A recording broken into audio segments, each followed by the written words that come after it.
नमस्कार प्यारे बच्चों। आज हम आपको वर्ग 8 के पाठ जो है 7 पढ़ा रहे हैं। इसका प्रकरण है हिंदी विषय में ठेस। एक बहुत ही अच्छी कहानी है। इसके जो लेखक हैं फणेश्वर नाथ रेणु है। कौन है? फणेश्वर नाथ रेणु। उनका जन्म हुआ था 4 मार्च 1921 को पूर्णिया जिले में। अभी जो है फारबिसगंज पड़ता है, पहले जो है पूर्णिया जिला पड़ता था। उनकी मृत्यु हुई थी 11 अप्रैल 1977 को। वह जो है भारत छोड़ो आंदोलन जो है वो भी शामिल हुए थे। फ्रीडम फाइटर में भी वो गिनती उनकी होती है। और वो जो बहुत बड़े उपन्यासकार भी थे और उपन्यास जो है लिखे थे। उपन्यास में महिला आंचल कितने चौराहे जो है ऐसे ऐसे बहुत सारे उपन्यास वो लिखे थे। उनके जो उपन्यास में ऐसा दर्द होता था, इस प्रकार प्रेमचंद का उपन्यास होता था, उसी प्रकार इनका भी जो है उपन्यास होता था। और ये आंचलिक कथा लिखते थे। एक आदिम रात्रि की महक ठेस, ऐसी ऐसी जो है बहुत सारे आंचलिक जो है कहानी जो है ये लिखे हुए हैं। तो आंचलिक इसलिए कहा जाता है कि किसी खास जगह को जो है उभारना और वहाँ की कला को, वहाँ की संस्कृति को उभारना। तो उसी प्रकार जो है यहाँ पर एक कहानी दी हुई है ठेस, जो है वहाँ की एक मर्मिक कहानी है। ये मिथिलांचल की है। उसमें जो है बहुत सारे ऐसे कड़ी आते हैं, दिखाया गया है। और वहाँ की एक लोक कलाकार जो है उसके बारे में पूरा यहाँ मर्मिक कहानी को दर्शाया गया है।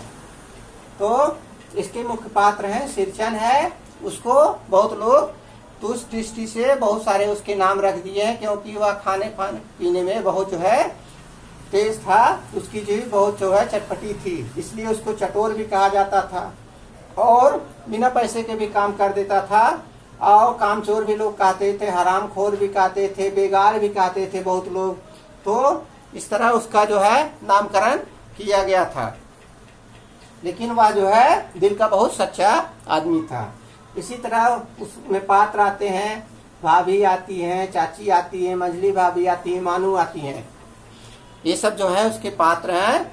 और इसमें जो शब्द प्रयोग किए गए थे, शीतल पाटी, चीक, मोहर छाप वाली धोती, रेशमी कुर्ता, दिबिया का गमकौआ जर्दा और खखोरन। तो कहानी की इस तरह शुरुआत होती है कि मानू की जो शादी होती है, शादी के बाद वह जो है दोबारा आती है। इसके बाद उसको फिर दोबारा जाना रहता है। और जो है उसकी शादी में दिया गया था चीक पार्टी और शीतल पार्टी और चीक दिया गया था। यह जो है बहुत सुंदर था। जो है वहां पर इनकी सासू जो थी वो उनको जो पटना से और कोलकाता से जो मेहमान आए थे बार बार उसको दिखाती थी और बड़ी लोग उसकी प्रशंसा करते थे। इसलिए जब मानू अपने मैके आई है तो उसको जो है उसकी सास जो है बोल दी थी कि जो जब आना तो जो है चीक पार्टी और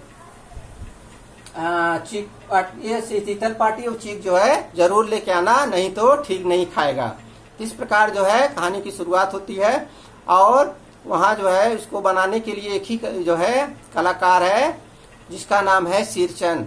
सिरचन जो है वह नीच जाति का है और वह जो है उसी में वही जो है एक गांव का वह माहिर है उस क्षेत्र का, तो वही बना सकता था। इसलिए जो है उसको बनाने से पहले लोग खान पान का अच्छा इंतजाम करते हैं। इसलिए जो है चाची जो है उसको बुलाने से पहले जो है खान पान का अच्छा इंतजाम कर लेती। तो उसको जो है खखोरन बहुत पसंद है। खखोरन कहते हैं जो दही जमाने के बाद जब घी निकाला जाता है, मक्खन, तो मक्खन जब जल जाता है तो घी बनता है।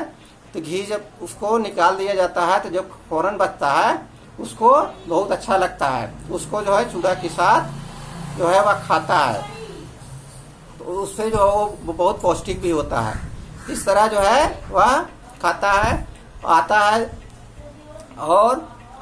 तो इसके बाद शुरुआत करता है। तो उसमें जो है बीच बीच में नोकझोंक होती है भाभी से, मानू से और मछली भाभी से, चाची से, सबसे जो है, क्योंकि वह बहुत चटोर है, खाने पीने में बहुत है। कोई कोई भाभी जो है चूड़ा और गुड़ दे देती है, जो है उसको इसके गले नहीं उतरता है, और बाद में जो है भाभी से गम का हुआ जर्दा मांगता है।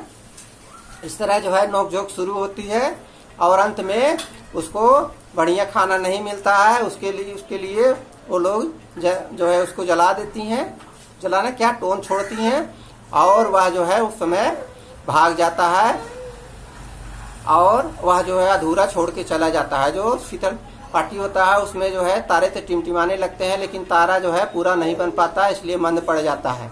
वह रंग बिरंगी भी बनाता है। इस प्रकार जो है मानू जब जाने लगती है अपने ससुराल, तो ट्रेन पर जब वो बैठ जाती है तो पीछे से जो है सिरचंद दौड़ते दौड़ते आता है, और आकर मानू दीदी को बुलाता है।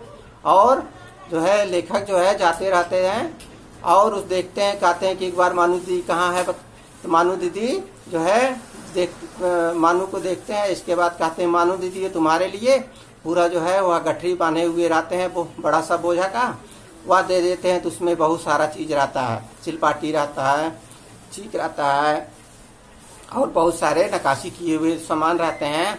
इस तरह जो है कहानी का अंत हो जाता है, और वह देखता है, और इस तरह जो है पैसा भी देने के लिए वो तैयार होती है, धोती के लिए, मोहर छाप धोती के लिए।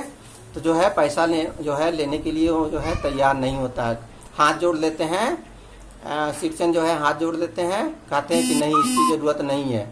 इस प्रकार जो है कहानी का अंत होता है। बच्चों जो है आप लोग इसको पढ़िएगा, बहुत अच्छा कहानी है, बहुत दिल को छू लेने वाली कहानी है। यह जो है एक हमारे आसपास घटने वाले घटनाओं पर आधारित है। नमस्कार।